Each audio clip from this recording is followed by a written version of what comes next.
नमस्कार दोस्तों, मेरा नाम रोहित उपाध्याय है।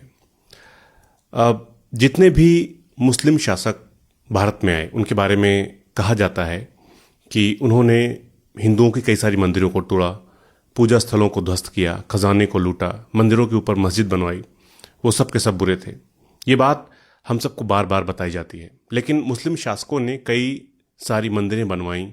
औरंगजेब जैसे कट्टर इस्लामी शासक ने मंदिर निर्माण के लिए दान दिया, ज़मीन दी। ये बात नहीं बताई जाती है, या यूं कहें कि छुपा ली जाती है।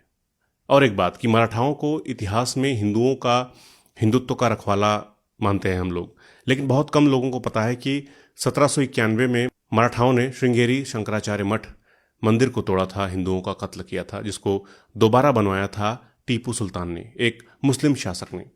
अब अगर ऐसा होता कि औरंगजेब को हिंदुओं से नफरत होती तो वो मंदिरें क्यों बनवाता, और अगर मराठा हिंदुत्व बचा रहे थे तो मंदिर क्यों तोड़ते, हिंदुओं का कत्ल क्यों करते। और सबसे पहले मुस्लिम आक्रांता महमूद गजनवी ने 1025 ईस्वी में सोमनाथ मंदिर पर हमला क्यों किया था? क्योंकि वो हिंदुओं से नफरत करता था? नहीं, मंदिर पर हमला खजाना लूटने के लिए किया गया था। तो भारत में जितनी भी मंदिरें तोड़ी गईं उनके पीछे यही दो इरादे थे। पहला, खजाना लूटना, दूसरा, अपने पावर का एहसास कराना। तो मंदिरों के तोड़ने की धार्मिक नहीं, हमेशा राजनीतिक वजहें थीं। मंदिर क्यों तोड़े जाते थे इसके बारे में भी बहुत ज़्यादा लिखा और पढ़ा जा चुका है। जैसे कहा जाता है कि अपने यहाँ अलग अलग रियासतों के अलग अलग कुल देवता होते थे जिनकी राजा पूजा किया करते थे, और युद्ध होने पर जो राजा जीतता था वो दूसरे राजा के कुल देवता का मंदिर तोड़ देता था, आम जनमानस में संदेश देने के लिए कि राजा बदल गया है। अब मुझे पता है कि ये सारी बातें आपको थोड़ी अटपटी लग रही होंगी, इन्हें मानने में, इन्हें समझने में आपको परेशानी हो रही होगी, मगर उस दौर पर लिखी इतिहास की कोई भी किताब उठाकर आप पढ़ लीजिए, यही लिखा है, यही सच है। किसी ढंग की वेबसाइट पर गूगल करके भी पढ़ सकते हैं, मगर हो सकता है कि ये बातें आपके व्हाट्सएप वाले फर्जी ज्ञान से मेल न खाए, इसलिए कई लोगों को ये सच स्वीकारने में थोड़ी दिक्कत हो सकती है। लेकिन जो सही है वो सही है, जो सच है वो सच ही कहा जाएगा। मैं सिर्फ आपको कुछ फैक्ट्स बताता चल रहा हूं। औरंगजेब से ही शुरुआत करते हैं। औरंगजेब ने बनारस का विश्वनाथ मंदिर तोड़ा, लेकिन उज्जैन का महाकालेश्वर मंदिर, प्रयागराज के सोमेश्वर महादेव मंदिर, चित्रकूट का बालाजी मंदिर, गुवाहाटी का उमानंद मंदिर, ऐसे कई मंदिरों को बनवाने के लिए औरंगजेब ने पैसा दिया, जमीन दी।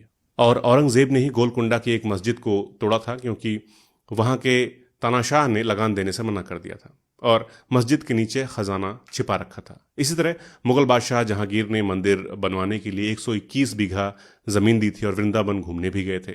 अगर किसी पंडित पुजारी को कोई समस्या होती थी तो वो बादशाह तक जा सकता था और सुनवाई भी जल्द होती थी। अकबर के बारे में हम जानते ही हैं कि उन्होंने मथुरा वृंदावन में कई मंदिरों का निर्माण कराया था। उनके फरमान का प्रमाण तक मौजूद है, लेकिन इतिहास से कुछ घटनाओं को निकालकर इस तरह से पेश किया जाता है जैसे कि सभी मुस्लिम शासक बुरे थे, हिंदुत्व विरोधी थे। ऐसा इसलिए किया जाता है ताकि झूठ बोलकर हिंदुओं को इकट्ठा कर लें, चुनाव जीत लें। यही बस इनकी राजनीति है, क्योंकि इकोनॉमी संभालना इनके बस की है नहीं, रोजगार दे नहीं पा रहे, महंगाई जबरदस्त तरीके से बढ़ती जा रही है। एक ना एक दिन सभी को यह एहसास हो जाना है कि गलत जानकारी लोगों के दिमाग में भरकर चुनाव जीतने के लिए उन्हें बेवकूफ़ बनाया गया। अयोध्या की हनुमानगढ़ी मंदिर भी जानते ही हैं आप लोग, वो किसने बनवाई है? गूगल कर लीजिए, जवाब मिलेगा आपको, नवाब शुजाउद्दौला ने। वही अवध के नवाब शुजाउद्दौला जो मुस्लिम थे, मगर उनके साथ मिलकर नागा सन्यासी राजेंद्र गिरी और उनके शिष्य अनूप गिरी और उमराव गिरी की बिना कपड़ों वाली सेना काशी के हिंदू राजा बलवंत सिंह के खिलाफ लड़ी थी।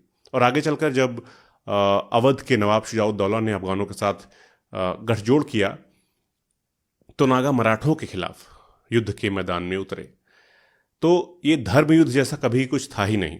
आचार्य जदुनाथ सरकार की लिखी हुई दशनामी संप्रदाय के इतिहास की किताब में इस बारे में विस्तार से लिखा गया है, चाहे तो पढ़ सकते हैं। तो हमारा इतिहास बहुत ज्यादा मिला जुला रहा है, जिसे अलग करने की कोशिश की जा रही है। और मेरी कोशिश ये है कि जितनी ज्यादा से ज्यादा लोगों तक सही जानकारी पहुंचे उतना अच्छा। और ये तभी होगा जब आप लोग सही जानकारी को शेयर करेंगे। तो मिलते हैं अगले वीडियो में एक नए टॉपिक के साथ। नमस्कार।